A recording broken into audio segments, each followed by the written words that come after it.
All right, thank you everybody for being here. So this is, for those of y'all who weren't in the morning session, this is Dr. Rebecca Beyda.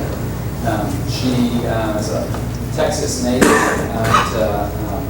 Texas A&M for undergrad, went to University of Texas, Houston for med school, and then went to Phoenix for her pediatric residency training.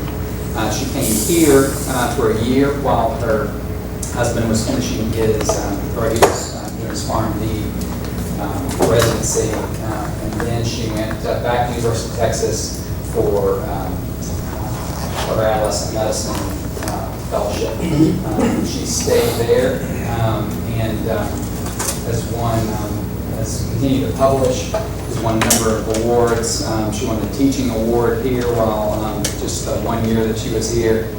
So she's really a great asset for the University of Texas, and we are glad to have her here. All of this is sponsored by AHEC, and so if you see Dr. Thomas or Ms. Shirley, thank them for that.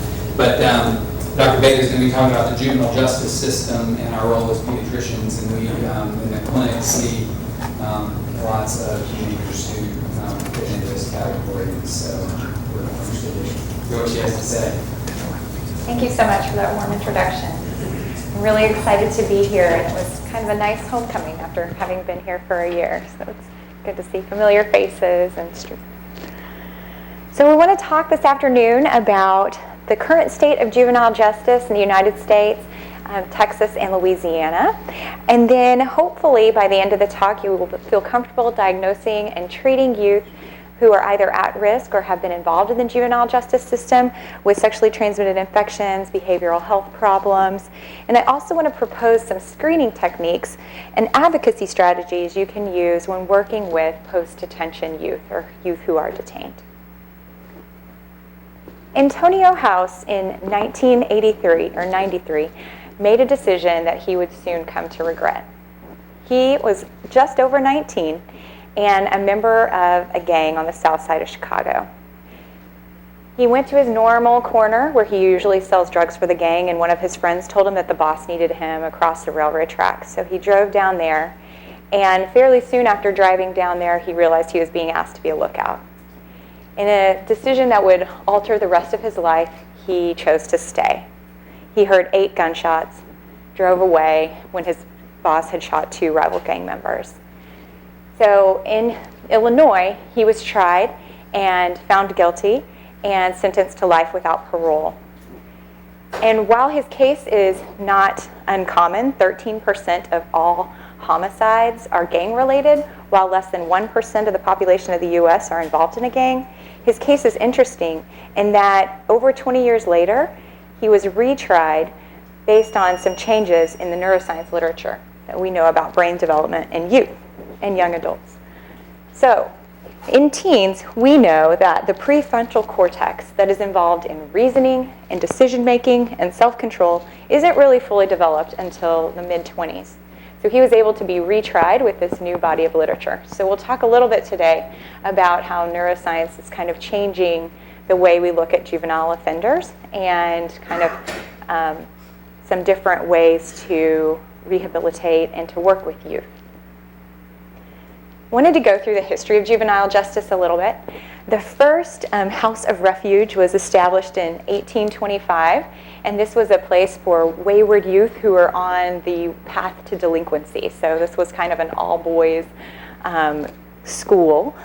In 1899, the first juvenile court was established, and Judge Julian Mack famously said, "We should handle the youth a way a stern father would handle his own child." So even from an early stage, youth were seen as more needed to be rehabilitated and kind of put on the right path. Youth didn't qualify for due process until 1967, so they weren't read Miranda rights or anything prior to that point.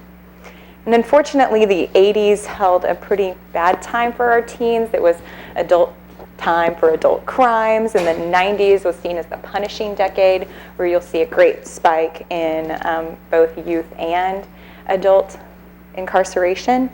But in 2000, we really started looking at juvenile justice reform And Louisiana has made some great strides actually in the last 15 years along with the rest of the nation, trying to really reform how we're doing things. And Annie E. Casey Foundation is one great group that is really looking to make a difference and a change. 1 million youth were arrested in 2014, and another 54,000 juvenile offenders were held in more than 2,000 jails across the United States. So this is a problem that affects a lot of youth. And unfortunately, this chart looks like many others where United States is not quite on board with the rest of the other developed nations in that we incarcerate 336 youth per 100,000 of our population, which is far above what other industrialized nations do. And we know that juvenile detention leads to worse outcomes for youth. So youth who have been detained are much more likely than their non-detained peers to use alcohol or any illicit drugs, and they're nearly twice as likely to drop out of school than youth who have never been detained.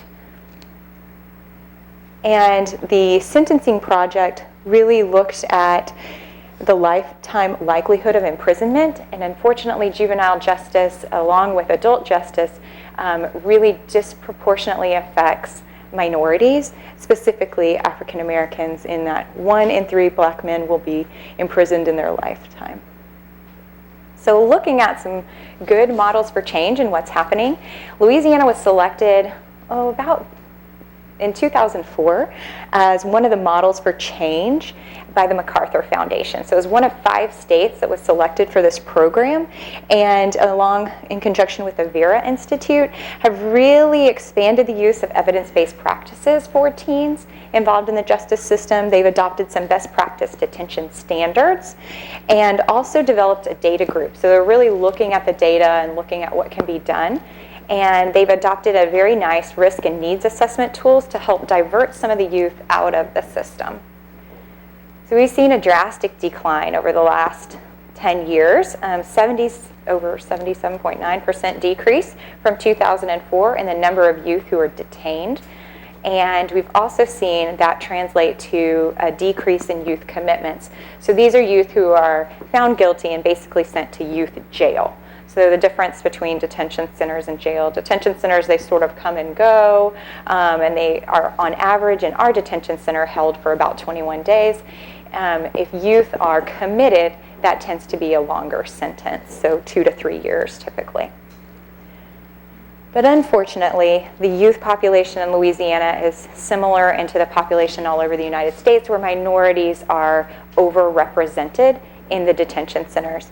And while African American youth only make up 38% of the youth population in Louisiana, they comprise 65% of all system-involved youth. So this takes into account those who are detained as well as committed.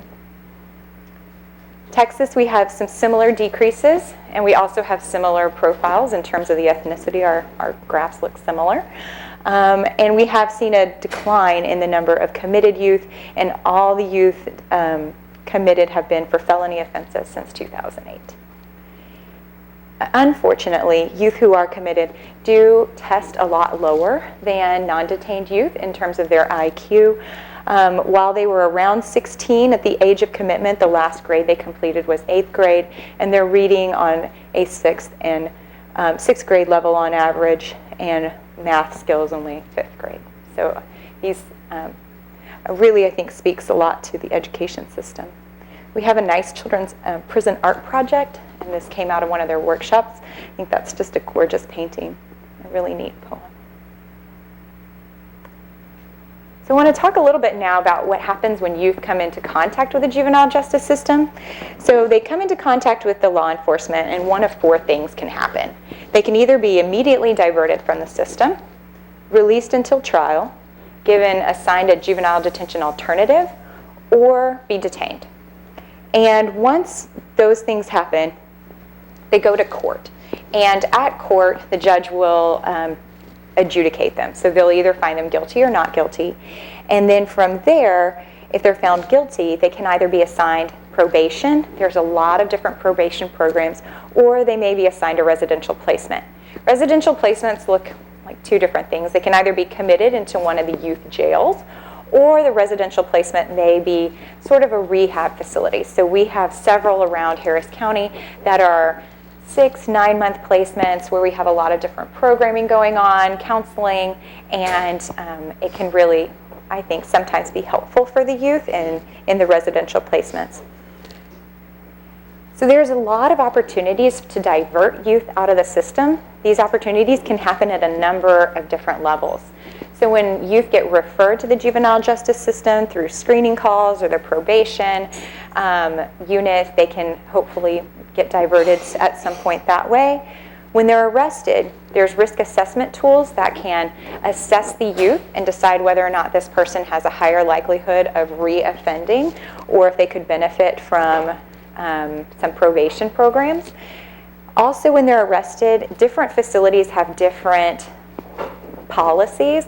In Harris County, we have to contact the parents if it's a misdemeanor crime, and they can pick them up within 6 hours. They can leave the detention center. If the parent can't get there in that 6 hours, then the youth will be detained until court.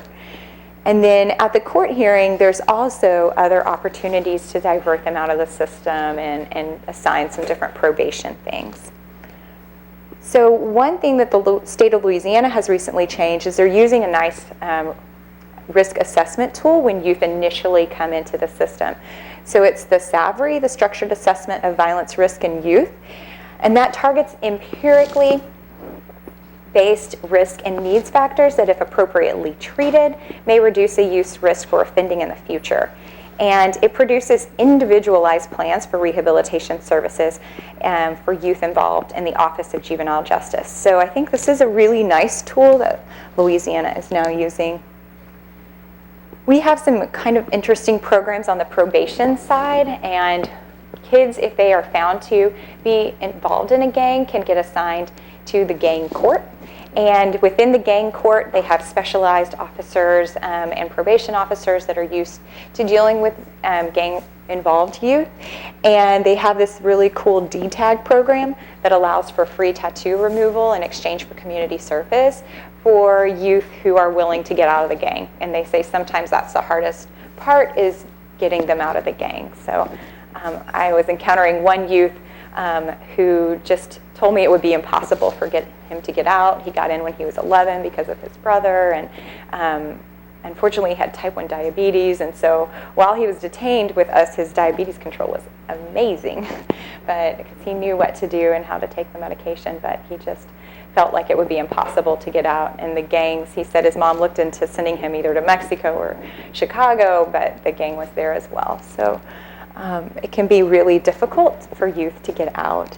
But the DTAG program has volunteer plastic surgeons and dermatologists, and they have a whole mayor's anti-gang office that's dedicated to working on this program.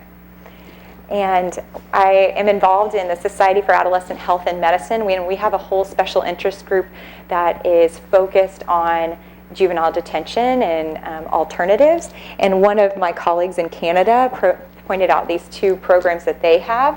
And Canada has a very low incarceration rate. So any kids who are involved in car theft or in somehow involving car vandalism, they're assigned to this NASCAR's program, which stands for Never Again Steal Cars. That was very clever. And they also have a mural program for kids who are caught doing graffiti and things. And then we also have a really neat rehabilitation program with dogs. So dogs who have been victims of abuse are rehabilitated in one of our, it's called Leadership Academy, and the youth help to train the dog as part of their programming. So it's kind of a cool program. And Harris County also puts out annual reports. These are available online, so you can go through and see how many youth we served and how many youth came through the system, were diverted out of the system. And so the annual reports are very useful. So I wanted to spend a little bit of time talking about identifying youth through screening and how you can identify youth who may be at risk for getting involved with the juvenile justice system.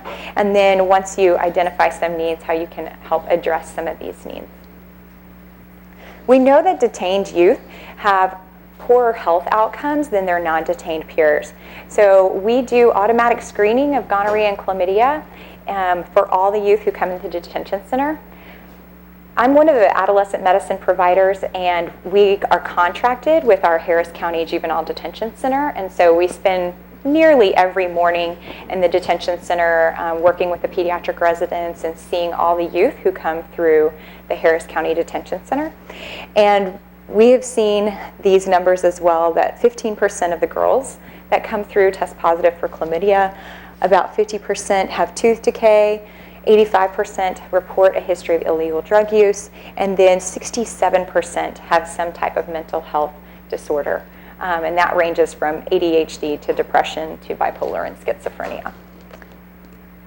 So in your social history, we have a couple different opportunities to identify youth who've been involved in the juvenile justice system. So when you're talking about their activities or drug use, I think sometimes youth will tell you, yeah, I used to smoke marijuana, but not anymore. And then you ask a little bit about why they aren't smoking anymore, and it's because they're on probation. So I think sometimes you can just get a little bit more information if you delve a little bit more into the questions, talking about their friends, who they hang out with, what they like to do.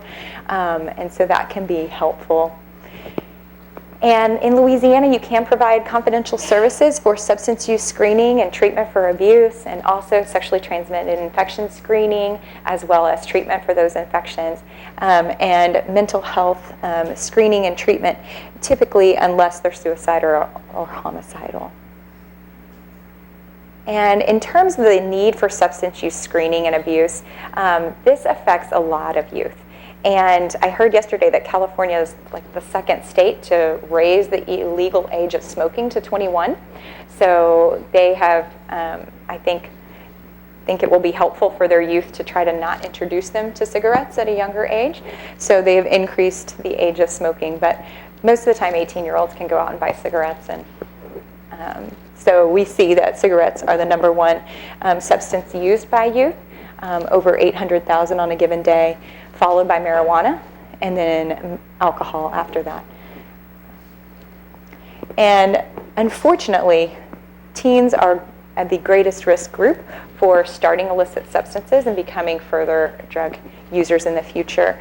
And we see that 11% of illicit drug use people that are older have started when they were a teen, 16. So what screening tools can we use, and how can we identify and get kids into treatment sooner? So there's 3 different available screening tools out there. The AAP has one called the SBIRT, Screening, Brief Intervention, and Referral. And that is usually a 2-question screen, and it can be pretty helpful. You just have to have the tool handy. Has anybody used the SBIRT before? No? Maybe? I tend to like the CRAFFT, and we do this a lot in our clinic because I think it's similar to the CAGE for adults. There's the CRAFFT for kids. And this goes through a few different questions. Audit is another one developed by WHO, but it's a little bit longer.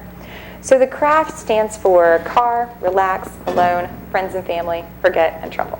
So you really want to screen youth to see if they've ever ridden in or driven a car when they've been drunk or high, and if they use drugs or alcohol to relax, because most teenagers will use it kind of at parties, just sort of a experimental phase, and that can be normal. But if they use it to relax, or if they use it alone, then that's also concerning.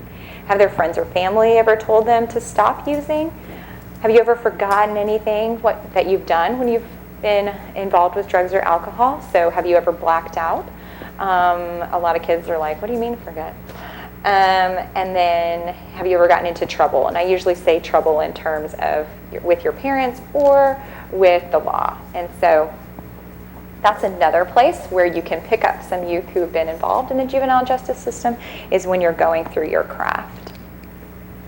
And a score of 2 or more is a positive screen.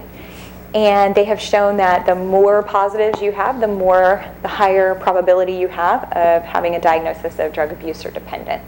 And so these are kids that you really want to try to identify early and get plugged into treatment. And so I heard that you guys actually do go to CADA, am I pronouncing it correctly? CADA, sorry. The Council on Alcoholism and Drug Abuse of Northwest Louisiana. So looks like 2 different programs that kids can be involved in and hopefully help with drug abuse. Any questions about that before I go on to STDs? Okay. So another thing that's really vital is that we screen for sexually transmitted infections, and we have new STD treatment guidelines as of 2015. Yay! So if you don't have it already, this is the group participation activity. Please pull out your smartphone and look in your Play Store or whatever, and try to find the STD treatment guidelines. Do y'all get service in here? Yeah, sort of. Okay. So this is a super helpful app, and I think it is really fast access to conditions. So you just go on, you can do this quick picks, and you know right where to go. If you're seeing somebody who's been a victim of sexual assault, what do you need to give them and treat them with? If you're seeing somebody who is positive for chlamydia or gonorrhea, you can just touch that item and you'll have your treatment. So I find this is one of the most helpful apps. And Louisiana is one of the awesome states where expedited partner therapy is legal. So expedited partner therapy, has anybody heard of this? Is doing this? No? Okay, awesome. So when you have a patient in your clinic who is tested positive for a sexually transmitted infection, you can call in or treat their partner or give them a prescription for their partner to treat that sexually transmitted infection. Now, for chlamydia, it's pretty easy. You just write a prescription with the person's name and date of birth and 1 gram of azithromycin. Somebody with gonorrhea may be a little more difficult because with gonorrhea, we're supposed to now treat with ceftriaxone 250 IM plus azithromycin. Now, cefixime, they have sort of taken that off the list of your first-line recommendation because of the increasing resistance that gonorrhea is having to cefixime. However, they left it on there as an alternative so you can do expedited partner therapy with cefixime. So if you have someone and they say their partner is not going to go to the doctor and he's not going to get tested or she's not going to get tested, then you can call in cefixime and azithromycin to treat gonorrhea. So I've had some fun conversations with teens when I'm like, yeah, can you give me your partner's name and date of birth? Well, I know her name, but not her date of birth. Okay, do you want to talk to her about it and then we can get her treated? Well, let me just add her to the call. So then you can kind of just get patients aware of the infection, and she's like, and how do I get this infection? So a little couples counseling at the same time is helpful. We don't know where it came from. You just both have this infection right now and need to get treated. So I think it's can be a difficult thing to navigate, but it really can decrease the burden of these diseases in the community if you're able to provide expedited partner therapy for your patients. All right. Detained youth, it's a little more difficult because a lot of times they don't have their phone number. They might know their partner's name and age, but since they don't have their phones with them, they don't have the number. So every once in a while I've encountered some youth who do know the phone numbers, so we can go ahead and get them treated. And HIV screening is really important. The different CDC, U.S. Preventative Task Force, and AAP all have different ages where they recommend screening. The CDC says universal screening should be done 13 regardless of risk. U.S. Preventative Task Force recommends 15. Do y'all have an age that you universally screen? No, maybe. AAP came back and said you should screen between 16 and 18 regardless of risk if you live in a setting where there's a high prevalence of HIV. So I know Houston has a high prevalence of HIV. I tried to look for the actual number of Shreveport. I saw the number of cases per year, but it was hard for me to translate to see if it was actually 0.1% of the general population. So my bias would be to go ahead and screen. If you're getting lab work for a youth, add it on. I think it's good that everybody know their status when they're a teen. And talking a little bit about depression and suicide, we saw a lot of our teens with involvement in the juvenile justice system have reports of some mental health disorders. In the general population, according to the YRBS, the Youth Risk Behavior Survey in 2014, many teens are struggling with depression and suicide. So 34% of all females felt sad or hopeless, nearly 20% of males, and then 10% of females had attempted suicide one or more time.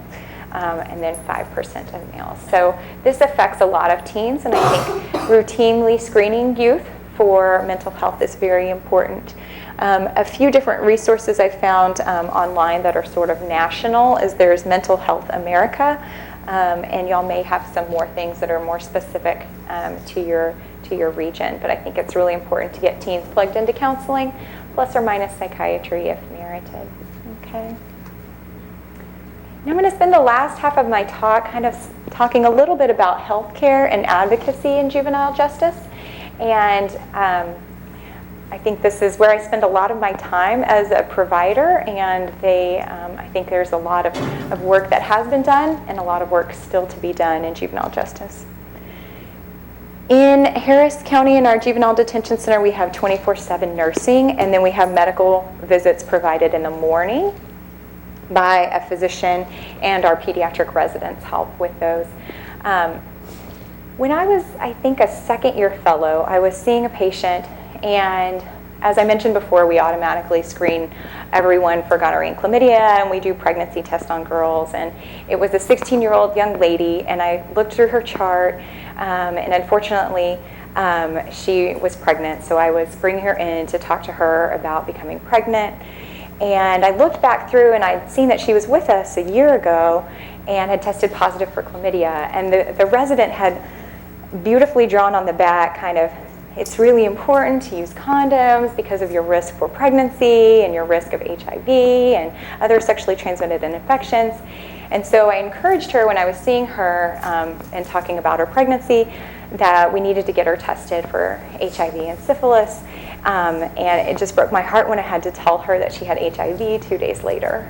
And so I think it really hit home with me that our youth are underserved. And I couldn't help but wonder if she'd had a medical home to go to when she was released, if she would have been able to get on birth control, and if she would have been able to get some free condoms from a clinic and able to prevent her infection. So that sort of prompted me to apply for a catch grant from the AAP, and we were awarded this catch grant with the goal to do kind of a medical needs assessment for our teens from the detention center. We wanted to connect youth with medical services once they leave the detention center. We see over 4,000 kids a year in our juvenile detention center, and I feel like it's sort of like they leave and then they come back with a lot of the unmet medical needs, and so we wanted to try to get them plugged in. So we went about this needs assessment in a variety of ways.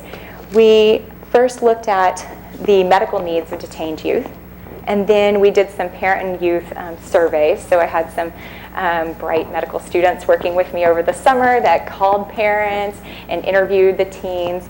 And then we also did geomapping of the release data. So where do the kids go in Harris County, because we're pretty big, and where are the available medical homes? And then we also finally did some focus groups with the teens and with the parents, which were really fun. And so the next step that we're taking is contacting potential medical homes and trying to partner with them. So in terms of our needs assessment, as I mentioned, it was threefold. And the topics we assessed were whether or not the teens had health insurance, what type of insurance they had, whether or not they had a medical home, and what medical needs did they have, if they had any mental health needs. What we were particularly interested in were the barriers to care and their good and bad healthcare experiences that might hinder them from seeking care once they are released. So looking at our survey data, we surveyed 368 youth. The majority were male, and these numbers really mirror our population at the detention center. We compared it to the annual report. 80% of our survey youth were male, and 50% were African American or Black, and that's the population that we serve. And then looking at the survey results, we found some interesting findings to me, is that the majority possessed insurance. I thought that maybe insurance was a big barrier, that a lot of youth and even more guardians reported that the youth had insurance. We did not verify if it was active, but they did report having it. And the majority of those with insurance reported having Medicaid. And then 58% of youth and an even higher percentage of guardians reported that they did have someone that they would consider their medical home. And so when we did the focus groups, we looked at a few different things. So the youth identified different barriers, such as transportation, not having enough money for the visit, fear. It was really fun when we asked them about the good and bad things about going to the doctor. The good things were the lollipops, and the bad things were the shots. So I feel like they are no different than our little younger patients in that regard, is that they still liked getting a lollipop and they hated getting shots. And then location of clinics came up as a barrier as well. And when we talked to the parents, we found that the transportation and insurance were also an issue for them. And I think a lot of them highlighted youth refusal of going to the doctor. So that may come from the youth fear, maybe translated as youth refusal. And then inconvenient hours, like the doctor's office is only open when we're at work and they don't have Saturday hours and things of that nature. And so we kind of looked at location and hours, maybe similar. So this is just a picture of our community mapping. So with the maps, I've never really done this before, but we partnered with somebody at the Juvenile Detention Center who does this geomapping often for other reasons. And so we were just having her help us and look at the medical homes. So I had a student from the School of Public Health find available medical homes, and she would call them and do a screening to see if they would be a good fit for our teens. Did they screen for sexually transmitted infections? First, do you see teens? Then do you screen for infections? Do you provide birth control? Do you have mental health services available, or at least a referral process? So we wanted to make sure that the list of medical homes that we had would be a good fit for our teens. And then we looked at the release data by zip code. So that darker red area, in a 6-month period, there were nearly 40 youth released to that zip code. And so then we mapped where the youth released and then where are the available medical homes. And we're trying to look and see what's going on. So it's a pretty big, crazy picture. But it highlighted a few things. So the southwest part of Houston is there's a good population of youth, and it has a good number of medical homes.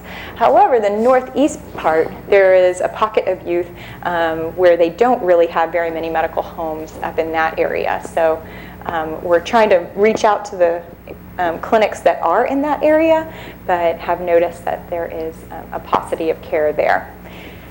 And most of these medical homes met the AAP criteria, because we kind of sort of went through the checklist of medical homes, and offered the services that I had mentioned earlier. Oh, sorry, I forgot I had arrows. Okay. And then in terms of the release data, we also mapped where the available mental health screening, and this was much fewer. So the small dot represents 1 medical home, the larger dot is 2. And so again, they are scattered throughout the area, but this is just screening for mental health issues. This isn't even providing mental health services, so that number was even lower. Okay. So what we're working on now is trying to do a better transition of care. So we have a discharge summary that's now generated from the detention center, and we're working on getting that faxed to the PCP if they can identify their medical home. And then the detention center has recently hired a discharge planner that is helping to coordinate all the medications they were on while they're in the detention center and getting them plugged into mental health and medical services upon release. And then we're also trying to partner with the probation officers, because these probation officers see the youth every week or every 2 weeks, and they really can be a good resource for us if we're worried that our patient with diabetes may not be getting their insulin. So the conclusion of our needs assessment, we found that surprisingly the majority of detained youth reported having health insurance, but there were still 40% of youth that did not have a medical home. And our focus groups really highlighted that transportation and insurance are perceived barriers to care. Youth reported fear, guardians reported refusal as the barrier. And then our community mapping really highlighted that there are certain areas of need that lack medical homes and that more mental health screening and services are needed.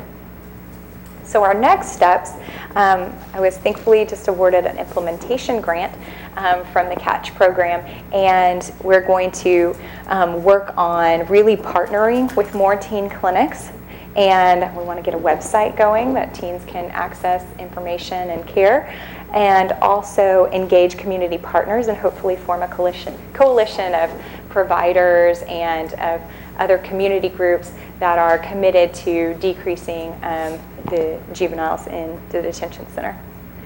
So a few little points on advocacy in Louisiana. I think there's a lot of different ways you can do advocacy.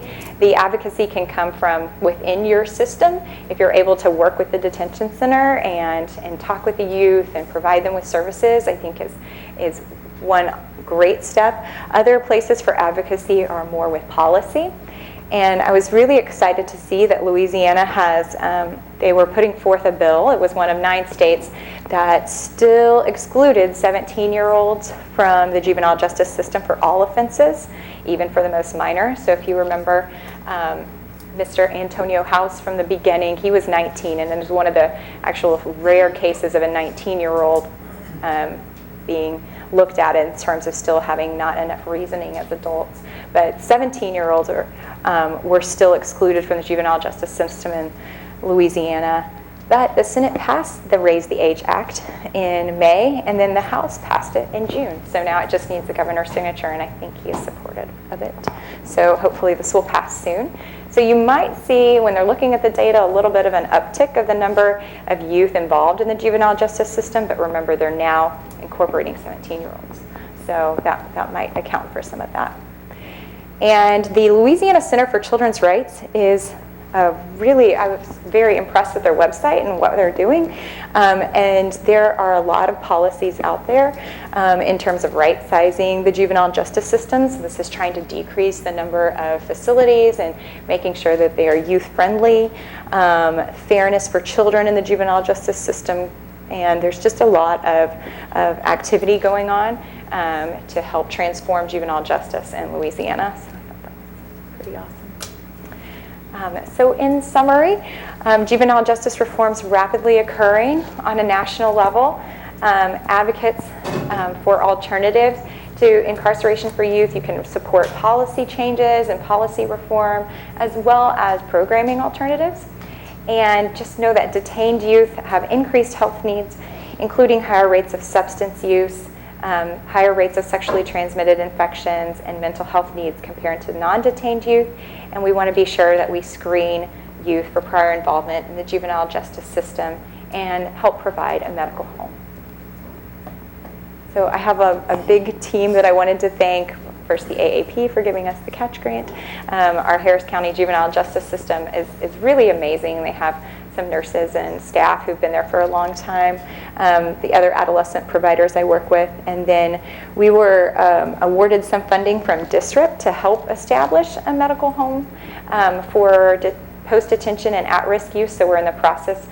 Some of our adolescent clinics are really trying to get more referrals from the detention center and from the post-release facilities. And then I had my students that all worked on this project. So thank you so much for attending and for your participation. And I'm open for questions.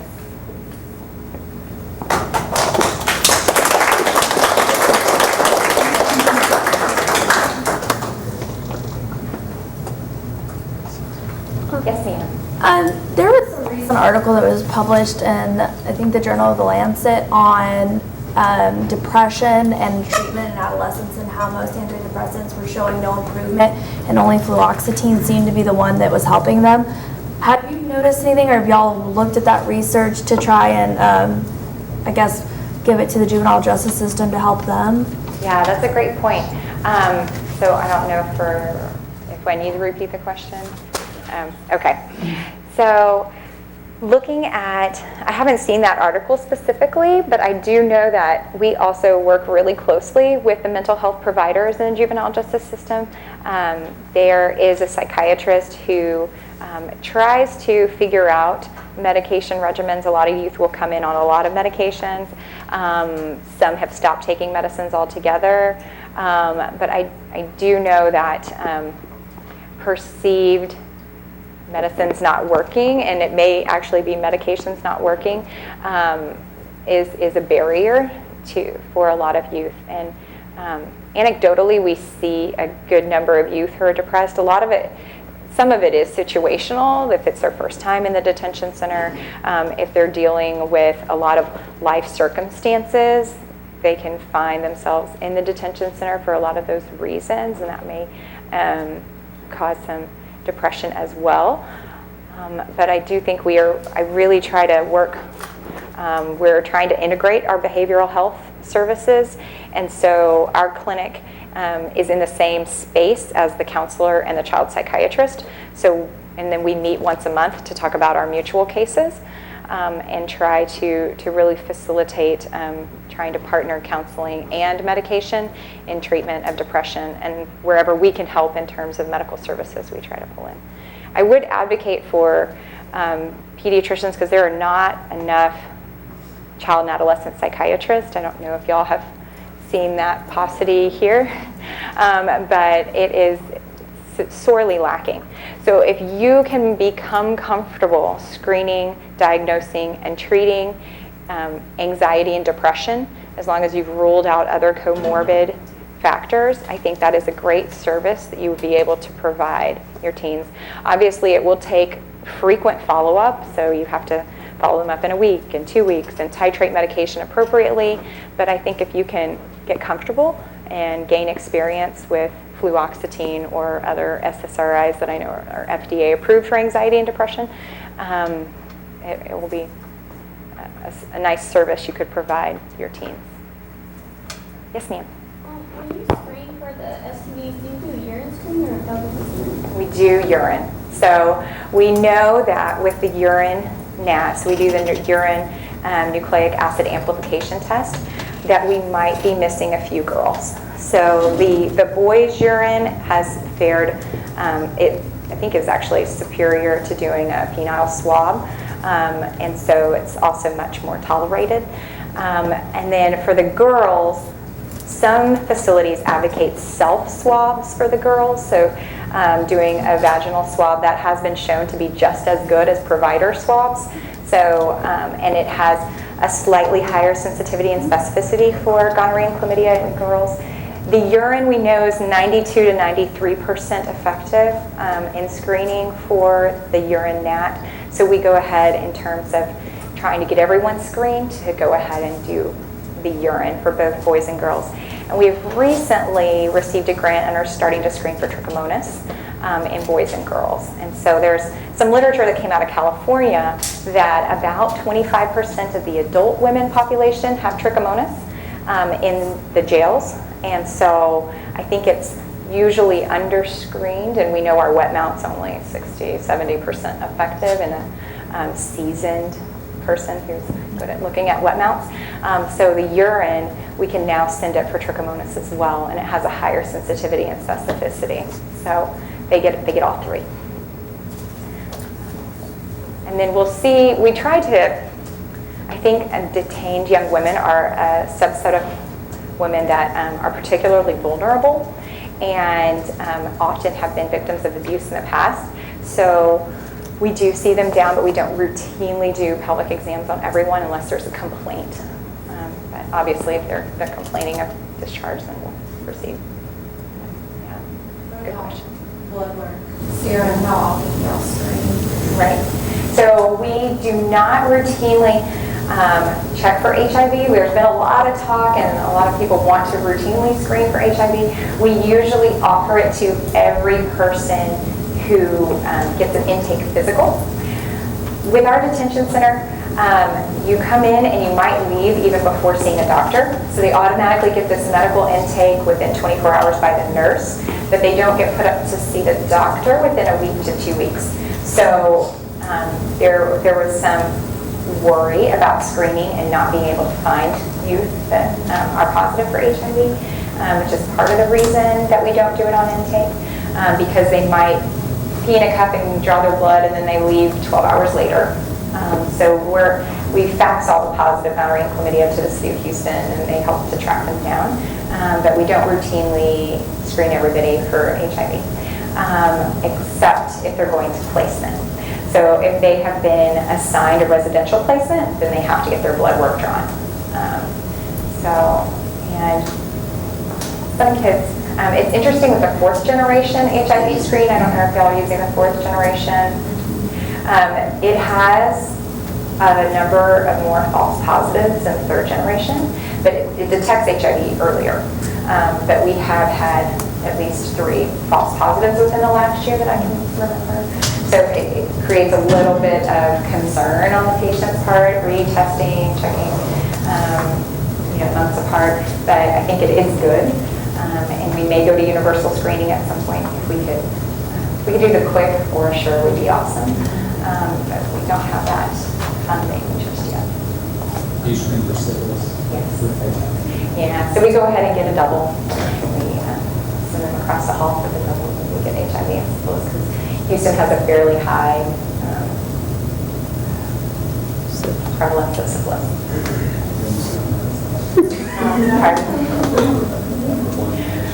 It's not as high as here. We're at the top of the chart. Yeah. There are some unfortunate things that we don't want to be.